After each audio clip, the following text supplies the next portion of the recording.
Hi, welcome back to my channel. ನನ್ನ ಗೆಳೆಯ ರಾಹುಲ್ನ ಪಾರ್ಟಿಗೆ ಹೋಗಿದ್ದೆ. ಬೇಡ ಅಂದರು, ನನಗೆ ಚೆನ್ನಾಗಿ ಕುಡಿಸ್ಬಿಟ್ರು. ಬೆಳಗ್ಗೆ ಎಚ್ಚರ ಆದಾಗ ನನ್ನ ಮೈ ಮೇಲೆ ಬಟ್ಟೆನೇ ಇರಲಿಲ್ಲ. ಕಚ್ಚಿದ ಗಿಂಡಿದ ಗುರುತುಗಳು ಮೈ ತುಂಬ ಇತ್ತು. ನನ್ನ ಬಟ್ಟೆಗಳು ಕೆಳಗಡೆ ಬಿದ್ದಿವೆ. ನನ್ನ ಶೀಲವನ್ನು ರಾಹುಲ್ ರಾತ್ರಿ ಕಳೆದುಬಿಟ್ಟಿದ್ದಾನೆ. ಆದರೆ ನನಗೆ ಆಲ್ರೆಡಿ ಎಂಗೇಜ್ಮೆಂಟ್ ಆಗಿದೆ. ನನ್ನ ಹುಡುಗ ನಿರಂತರವಾಗಿ ಕಾಲ್ ಮಾಡ್ತಿದ್ದಾನೆ. ಅವನಿಗೆ ನಾನು ಏನಂತ ಹೇಳಲಿ, ಹೇಗೆ ಮುಖ ತೋರಿಸ್ಲಿ? ಸೊ ಮುಂದೆ ಏನಾಯಿತು ತಿಳ್ಕೊಬೇಕು ಅಂದರೆ ಕತೆನ ಪೂರ್ತಿಯಾಗಿ ಕೇಳಿಸ್ಕೊಳ್ಳಿ. ಕತೆ ತುಂಬಾ ಚೆನ್ನಾಗಿದೆ. ನನ್ನ ಹೆಸರು ಪೂಜಾ. ಅಪ್ಪ ಅಮ್ಮನ ಬೇಡದ ಮಗಳು. ಯಾಕಂದರೆ ಗಂಡು ಮಗು ಬೇಕಿತ್ತು, ಆದರೆ ಹೆಣ್ಮಗು ಆದೆ. ಅಪ್ಪನ ಮನೆಯಲ್ಲಿ ತುಂಬ ಆಸ್ತಿ ಇದೆ. ಅವರಿಗೆ ಹೇಳಿದ್ರು ಗಂಡು ಮಗು ಆದರೆ ಮಾತ್ರ ಆಸ್ತಿ ಕೊಡೋದು, ಹೆಣ್ಮಗುಗೆ ಆಸ್ತಿ ಕೊಡೋದಿಲ್ಲ ಅಂತ. ಇದರಿಂದ ಬೇಸತ್ತ ಅಪ್ಪ ನಾನು ಹುಟ್ಟಿದಾಗ ನನ್ನನ್ನು ನೋಡೋದಕ್ಕೂ ಕೂಡ ಬಂದಿಲ್ಲ. ತುಂಬ ವರ್ಷಗಳು ನನ್ನಿಂದ ದೂರನೇ ಇದ್ದರು. ನಂತರ ಗಂಡು ಮಗು ಬೇಕು ಅಂತ ಅಮ್ಮನ ಜೊತೆ ಸೇರಲೇಬೇಕಿತ್ತು. ನಾನು ಹುಟ್ಟಿದ 5-6 ವರ್ಷಕ್ಕೆ ತಮ್ಮ ಹುಡ್ತ. ಅವನನ್ನು ತುಂಬ ಪ್ರೀತಿಯಿಂದ ನೋಡ್ಕೊಳ್ತಿದ್ರು. ನನ್ನ ಮೇಲೆ ಅಸಡ್ಡೆ ತೋರಿಸ್ತಿದ್ರು. ದಿನಗಳು ಕಳೆದಂತೆ ತಿಂಗಳುಗಳು ಉರುಳಿದಂತೆ ನನಗೆ ಸ್ವಲ್ಪ ಬುದ್ಧಿ ಬರೋದಕ್ಕೆ ಶುರುವಾಯಿತು. ಆಗ ನನ್ನನ್ನು ಕೇವಲ ಮನೆ ಕೆಲಸಕ್ಕೆ ಮಾತ್ರ ಸೀಮಿತ ಅನ್ನೋ ರೀತಿ ಇಟ್ಕೊಂಡಿದ್ರು. ಅಪ್ಪ ಇಲ್ಲದೆ ಇದ್ದಾಗ ಅಮ್ಮ ನನ್ನನ್ನು ಮುದ್ದು ಮಾಡೋಳು. ಆದರೆ ಅದು ನನಗೆ ಸಾಕಾಗ್ತಿರ್ಲಿಲ್ಲ. ನನ್ನ ಕಣ್ಣೀರು ಬತ್ತು ಹೋಗಿದೆ ಹೊತ್ತು. ಅಮ್ಮ ಕೂಡ ಜನಗಳಿದ್ದಾಗ ಹೆದರ್ತಿದ್ಲು ನನ್ನ ಬಳಿ ಬರೋದಕ್ಕೆ. ಯಾಕಂದರೆ ಅಪ್ಪ ಅವಳ ಮೇಲೆ ಕೋಪ ಮಾಡ್ಕೋತಿದ್ರು. ತಾಯಿ ಅಂದರೆ ಪ್ರಪಂಚದಲ್ಲಿ ಎಲ್ಲರಿಗಿಂತ ಹೆಚ್ಚು ಅಂತ ಹೇಳ್ತೀವಿ. ಆದರೆ ಇಲ್ಲಿ ಅಮ್ಮ ಕೂಡ ನನಗೆ ಅವಳ ಅಸಹಾಯಕತೆ ಇಷ್ಟನೇ ಆಗ್ತಿರ್ಲಿಲ್ಲ. ನನ್ನ ಬದುಕು ನನಗೆ ತಿಳಿದಿದ್ದು ಇಷ್ಟೇ ಅಂತ ಅದಕ್ಕೆ ಆಸೆಗಳನ್ನು ಬಿಟ್ಟು ಓದೋದ್ರ ಕಡೆ ಗಮನ ಹರಿಸ್ದೆ. ಚೆನ್ನಾಗಿ ಓದಿದೆ, ಒಳ್ಳೆ ಕೆಲಸಕ್ಕೂ ಸೇರಿಕೊಂಡೆ. ನನ್ನನ್ನು ಚೆನ್ನಾಗಿ ನೋಡ್ಕೋಬೇಕು ಅನ್ನೋದು ಮಾತ್ರ ನನ್ನ ಜೀವನದ ಧ್ಯೇಯ ಇತ್ತು. ಇದನ್ನು ಮಾತ್ರ ಮಾಡ್ಕೋಬೇಕು, ನಾನು ಚೆನ್ನಾಗಿ ನೋಡ್ಕೋಬೇಕು, ನನ್ನನ್ನಷ್ಟೇ. ನಾನು ಖುಷಿಯಾಗಿರಬೇಕು. ನಾನು ಇನ್ನೊಬ್ಬರ ಮಾತುಗಳನ್ನು ಕೇಳಲೇಬಾರ್ದು, ಇನ್ನೊಬ್ರಿಗಾಗಿ ಬದುಕಲೂಬಾರ್ದು ಅಂತ. ಇಲ್ಲಿ ಕೆಲಸ ಸ್ವಲ್ಪ ಮನೆಯಲ್ಲಿರುತ್ತೆ. ನಾನು ಸೆಟಲ್ ಆಗೋವರೆಗೂ ಮನೆ ಕೆಲಸ ಮಾಡೋಣ ಅಂತ ಬೇರೆ ಮನೆಗೆ ಕೆಲಸಕ್ಕೆ ಹೋಗ್ತೀನಿ ಅನ್ನೋ ಇಚ್ಛೆ ಮನಸ್ಸಲ್ಲಿತ್ತು. ಅಮ್ಮ ಬಂದರೆ ಅಮ್ಮನ್ನ ಕರ್ಕೊಂಡು ಹೋಗೋಣ ಅನ್ನೋ ಆಸೆ ಇತ್ತು. ಆದರೆ ಅಪ್ಪನ ತಮ್ಮನನ್ನು ಬಿಟ್ಟು ಬರೋದಿಲ್ಲ. ತಮ್ಮ ಚಿಕ್ಕವನಾಗಿದ್ದಾಗ ಅಕ್ಕ ಅಂದರೆ ತುಂಬ ಪ್ರೀತಿಯಿಂದ ಇರ್ತಿದ್ದ. ಆದರೆ ಅವನಿಗೂ ತಿಳಿಯಿತು ನಾನು ಏನಕ್ಕೂ ಸುಖಕ್ಕಿಲ್ಲ, ಎಲ್ಲರೂ ನನ್ನನ್ನು ತಾತ್ಸಾರ ಮಾಡ್ತಾರೆ ಈ ಮನೆಯಲ್ಲಿ ಅಂತ. ಈಗ ಅವನು ಕೂಡ ನನಗೆ ಸ್ಟ್ಯಾಂಡ್ ತಗೊಳ್ಳೋದನ್ನು ಬಿಟ್ಟು ಅವ್ರ ಜೊತೆ ಸೇರ್ಕೊಂಡು ಬಿಟ್ಟಿದ್ದ. ಅವ್ರ ಪಕ್ಷ ಸೇರಿದ್ದ. ಇವನೊಬ್ಬ ಹೆಚ್ಚಿಗೆ ಆದ. ಯಾಕಂದರೆ ಅಪ್ಪನ ಸಂಬಂಧಿಕರಲ್ಲೂ ಕೂಡ ನನ್ನನ್ನು ಸ್ವಲ್ಪ ಮೂತಿ ತಿರುಗಿಸಿ, ನಾನು ತುಂಬ ಸುಂದರವಾಗಿದ್ದೆ, ಚೆನ್ನಾಗಿ ಓದ್ತಿದ್ದೆ, ಅಮ್ಮಂಗೆ ಮನೆ ಕೆಲಸ ಮಾಡಿಕೊಡ್ತಿದ್ದೆ. ಇದು ಯಾರಿಗೂ ಆಗ್ತಿರ್ಲಿಲ್ಲ. ಅವ್ರ ಮಕ್ಕಳು ಹಾಸಿಗೆಯಿಂದ ಮೇಲೆ ಹೇಳ್ತಿರ್ಲಿಲ್ಲ. ಆದರೆ ನಾನು ಬೆಳಗ್ಗೆ ಆದ ತಕ್ಷಣ ಎದ್ದು ಎಲ್ಲ ಕೆಲಸನೂ ಅಚ್ಚುಕಟ್ಟಾಗಿ ಮುಗಿಸ್ತಿದ್ದೆ.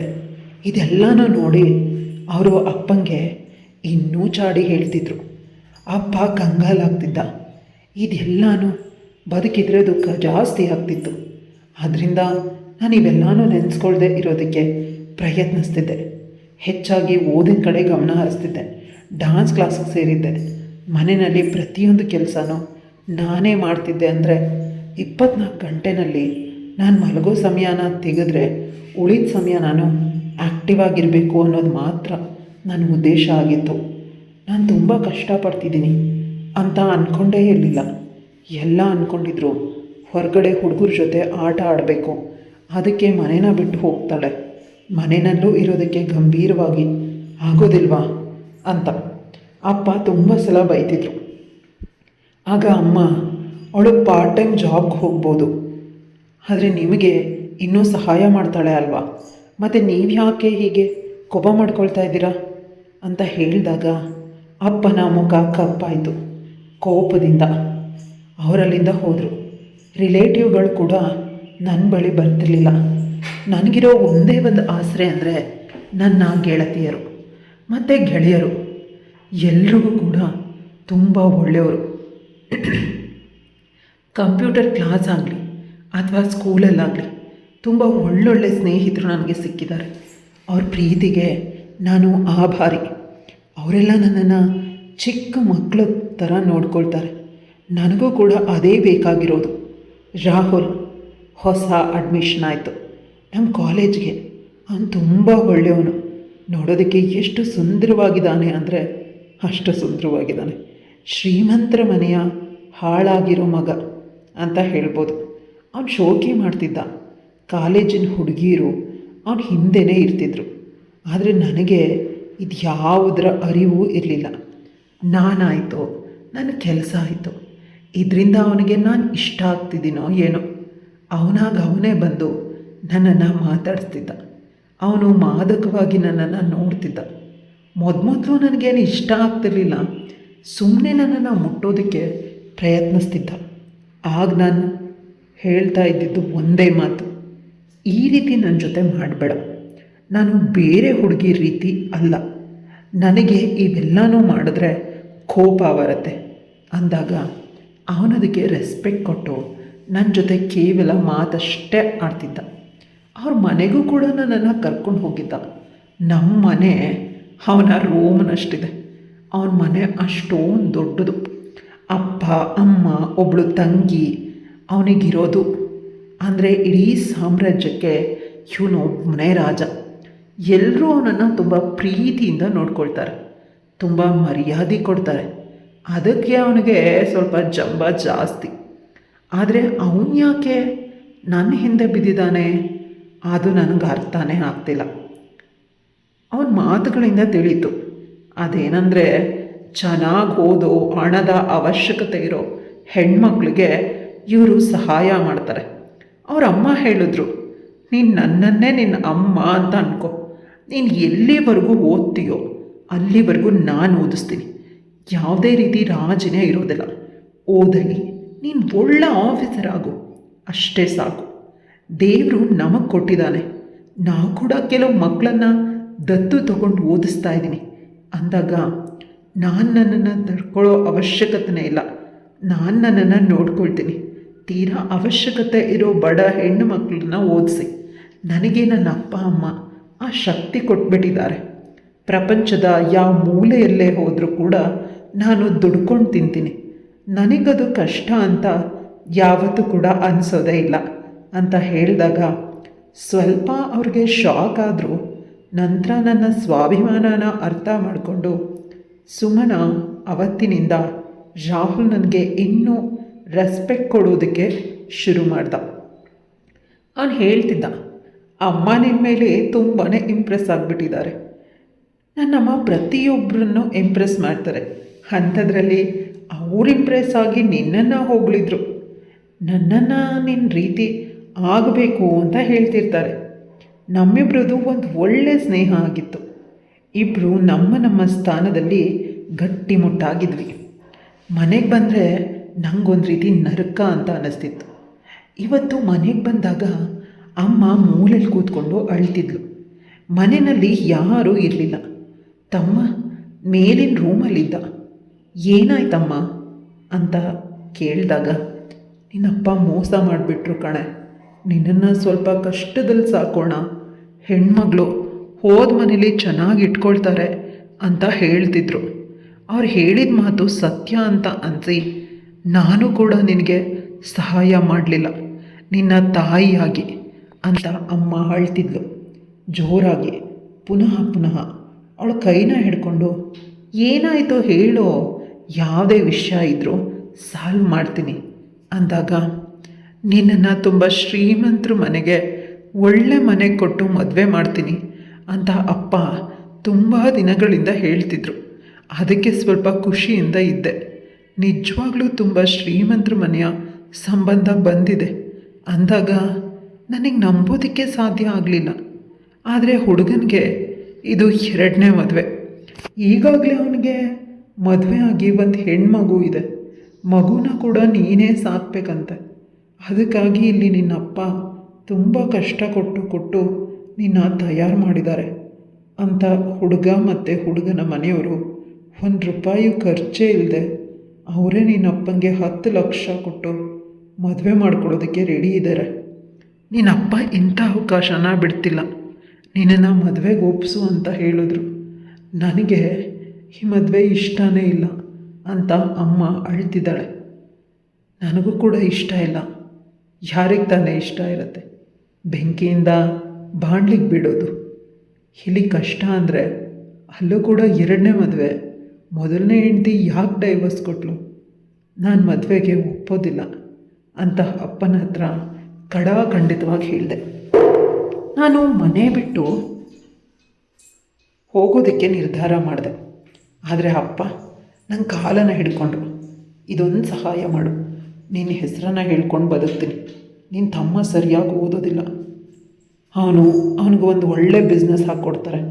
ಅದ್ರ ಜೊತೆಗೆ ಮನೆ ಮೇಲಿನ ಲೋನ್ ಇದೆ, ಲೋನ್ನೂ ತೀರಿಸ್ತಾರೆ. ನನ್ನ ಮನೇನ ಕಾಪಾಡು ಅಂತ ಅಪ್ಪ ಹೇಳ್ತಿದ್ದಾರೆ. ಅಮ್ಮ ಹಾಗೆ ಹೇಳಿದ್ಲು, ನಿನ್ನ ಅಪ್ಪ ಈಗಾಗಲೇ ದುಡ್ಡನ್ನು ತಗೊಂಡು ಖರ್ಚು ಮಾಡಾಗಿದೆ. ನನಗಪ್ಪ ಮೊದಲ ಬಾರಿ ಅಷ್ಟೊಂದು ಮೃದುವಾಗಿ ನನ್ನ ಜೊತೆ ಮಾತಾಡಿದ್ದು ಒಂದು ರೀತಿ ಸಮಾಧಾನ ಆಯಿತು. ಆದರೆ ಅವ್ರು ಹೇಳಿದ ವಿಷಯ ಒಪ್ಪೋದಕ್ಕೆ ಸಾಧ್ಯ ಆಗಲಿಲ್ಲ. ಅಪ್ಪ ಹೇಳಿದ ಒಂದೇ ಮಾತು, ಅವಳು ಈ ಮದುವೆಗೆ ಒಪ್ಪಲಿಲ್ಲ ಅಂದರೆ ನನ್ನನ್ನು ಜೀವಂತವಾಗಿ ನೋಡೋದಿಲ್ಲ ಅಂತ. ಆಗ ಅಮ್ಮ ಬಂದು ನನ್ನ ಕಾಲನ್ನ ಹಿಡ್ಕೊಂಡು ಮದುವೆಗೆ ಒಪ್ಕೊ ಅಂತ ಹೇಳಿದ್ಲು. ವಿಧಿ ಇಲ್ಲದೆ ಒಪ್ಕೊಂಡೆ. 1 ವಾರದಲ್ಲಿ ಎಂಗೇಜ್ಮೆಂಟು ನಡೀತು ಅಂತ ಹೇಳಿ ಬೆಲೆ ಬಾಳೋ ಒಡವೆನ ತಂದು ಕೊಟ್ಟರು. ನಾನು ಯಾರಿಗೂ ಇಲ್ಲ. ಆದರೆ ಅಮ್ಮ ನನ್ನ ಕೆಲವು ಗೆಳತಿಯರಿಗೆ ಎಂಗೇಜ್ಮೆಂಟ್ ಇದೆ ಅಂತ ಹೇಳಿ ಅವರೆಲ್ಲ ಬರುವಂತೆ ಮಾಡಿದ್ಲು. ನನ್ನ ಮೇಕಪ್ಗೆ ಸ್ವಲ್ಪ ಸಹಾಯ ಮಾಡುವಂತೆ ಹೇಳಿದ್ಲು. ಎಂಗೇಜ್ಮೆಂಟ್ ದಿನ ಅವನನ್ನು ನೋಡಿದೆ. ಅವನಿಗೆ ಹೆಚ್ಚು ಕಡಿಮೆ ನನ್ನ ಅಪ್ಪನ ವಯಸ್ಸೇ. ಅವನ ಮಗಳು ನನಗೆ ಭುಜದ ವರ್ಗ ಬರ್ತಾಳೆ. ಇಂಥ ಮನೆಗೆ ಹೋಗಿ ನಾನೇನು ಮಾಡಲಿ? ತಾರೆ ತಿರುಗ್ತಿತ್ತು. ಆದರೆ ಇದು ಕೇವಲ ಅಪ್ಪನಿಗಾಗಿ ನಾನು ಆರಿಸ್ಕೊಂಡ ದಾರಿ ಅಂತ ನಾನು ಸುಮ್ಮನಾದೆ. ಯಾರಾದರೂ ಇಂಥ ಸಂಬಂಧನ ಒಪ್ಪೋದಿಲ್ಲ. ರಾತ್ರಿ ಪೂರ್ತಿ ನಾನು ನಿದ್ದೆನೇ ಮಾಡಿಲ್ಲ. ಆ ಹುಡುಗನ ನೋಡಿ ಅವನ ಜೊತೆ ಬದುಕು ತುಂಬ ಕಷ್ಟ ಅನ್ನಿಸ್ತಿತ್ತು.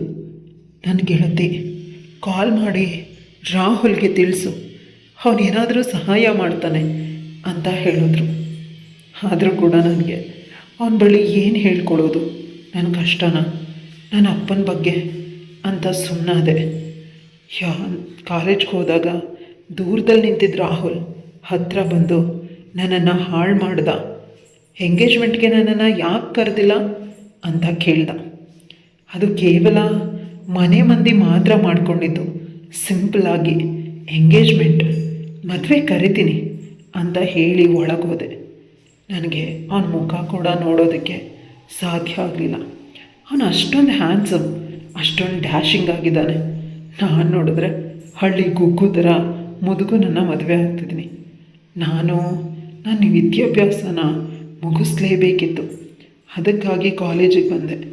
ಇಂದು ನನ್ನ ಫ್ರೆಂಡ್ಸ್ ಎಲ್ಲ ಸೇರಿ ಪಾರ್ಟಿ ಮಾಡೋಣ, ನಿನ್ನ ಎಂಗೇಜ್ಮೆಂಟ್ ಪಾರ್ಟಿ, ದುಡ್ಡನ್ನು ನಾನು ಕೊಡ್ತೀನಿ ಸರಿನಾ ಅಂದಾಗ, ನನ್ನ ಎಂಗೇಜ್ಮೆಂಟ್ ಪಾರ್ಟಿ ಅವಶ್ಯಕತೆ ಇಲ್ಲ ಅಂತ ಅವಳು ಪದೇ ಪದೇ ಹೇಳಿದ್ರು ಕೂಡ ಅವ್ರು ಒಪ್ಪಲಿಲ್ಲ. ಕಾಲೇಜಿನ ನನ್ನ ಮತ್ತು ಅವನ ಗೆಳೆಯರು ಪಾರ್ಟಿನಲ್ಲಿದ್ದರು. ಪಾರ್ಟಿ ತುಂಬ ಗ್ರ್ಯಾಂಡಾಗಿತ್ತು. ಯಾರು ಕೇಳಿದ್ರು ಅವನು ಹೇಳ್ತಾ ಇದ್ದಿದ್ದು ಅವಳ ಎಂಗೇಜ್ಮೆಂಟ್ ಪಾರ್ಟಿ. ನಾವೆಲ್ಲ ಫ್ರೆಂಡ್ಸ್ ಸೇರ್ಕೊಂಡು ಮಾಡೋಣ, ಅವಳಿಗೆ ಚಂದದ ಗಿಫ್ಟ್ ಕೊಡೋಣ, ಅವಳಿಗೆ ಇಷ್ಟ ಆಗೋ ರೀತಿ ಪಾರ್ಟಿ ಮಾಡೋಣ. ಈ ರೀತಿ ಮಾಡಿದ್ರು. ಪ್ರತಿಯೊಂದು ಸರ್ಪ್ರೈಸ್ ಕೂಡ ಸ್ಪೆಷಲ್ ಆಗಿದ್ವು. ನಾನು ತುಂಬ ಎಮೋಷ್ನಲ್ ಆದೆ.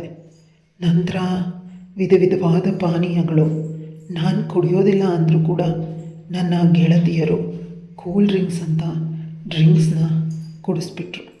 ಮೊದಲು ಕುಡಿದಾಗ ನನಗೆ ತಿಳಿಯಿತು, ಆದರೆ ನನಗೂ ಕೂಡ ಸ್ವಲ್ಪ ಕುಡಿಬೇಕಿತ್ತು. ಈ ನೋವನ್ನು ಮರಿಬೇಕಾಗಿ ಅನ್ನಿಸ್ತು. ತುಂಬ ಕುಡಿಯೋದಕ್ಕೆ ಆರಂಭಿಸಿದೆ. ಅಷ್ಟು ಮಾತ್ರ ನನಗೆ ತಿಳಿದಿರೋದು. ಬೆಳಗ್ಗೆ ಎಚ್ಚರ ಆದಾಗ ನಾನು ಪಾರ್ಟಿಯಾದ ಹೋಟೆಲ್ ರೂಮಲ್ಲಿ ನನ್ನ ಹಾಸಿಗೆ ಮೇಲೆ ಮಲಗಿದ್ದೆ. ಅಲ್ಲೇ ಇದು ಕನ್ನಡಿನಲ್ಲಿ ನೋಡಿ ಬೆಚ್ಚಿ ಬಿದ್ದೆ.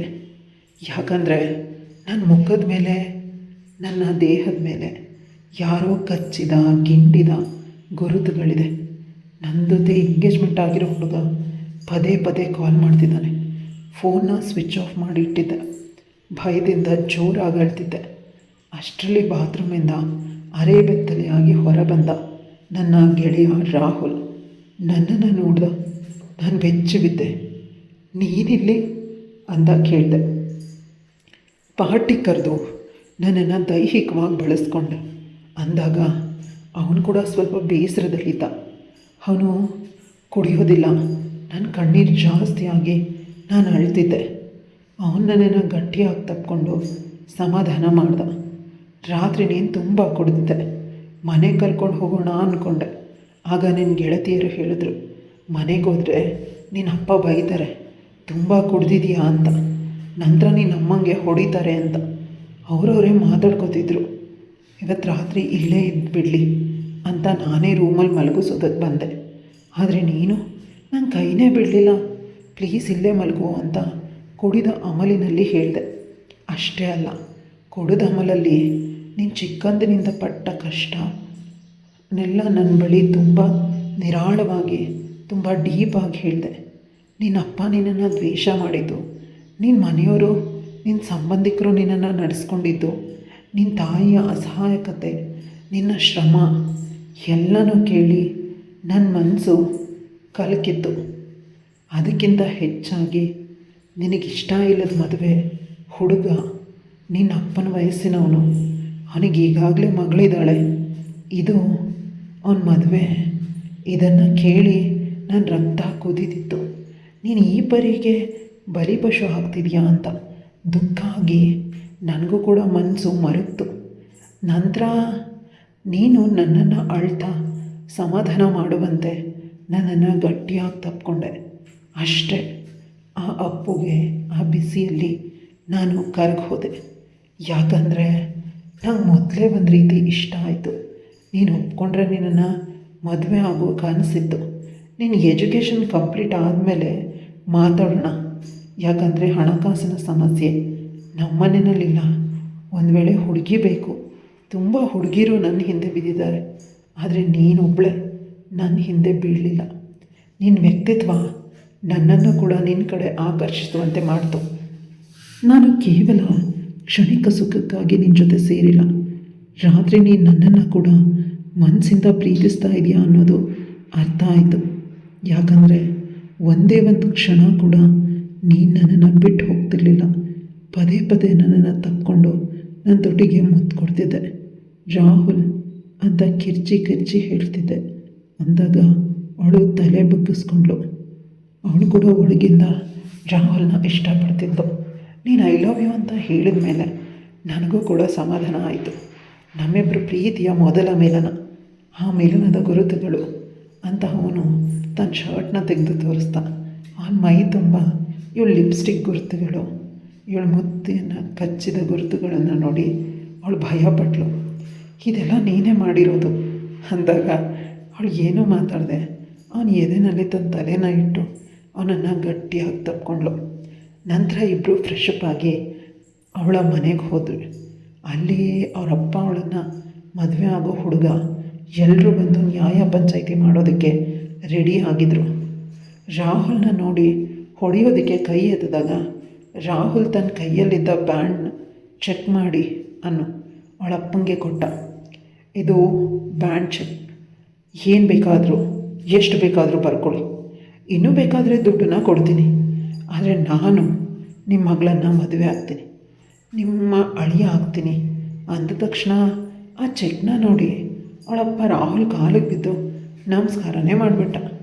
ಈ ಕಾಲನ್ನ ತೊಳೆದು ನನ್ನ ಮಗಳನ್ನು ಕನ್ಯಾದಾನ ಮಾಡಿಕೊಡ್ತೀನಿ ನಿಮಗೆ ಅಂತ ಹೇಳಿದೆ ನೀನೇ ನಾನು ಅಳಿಯ ಅಂತ.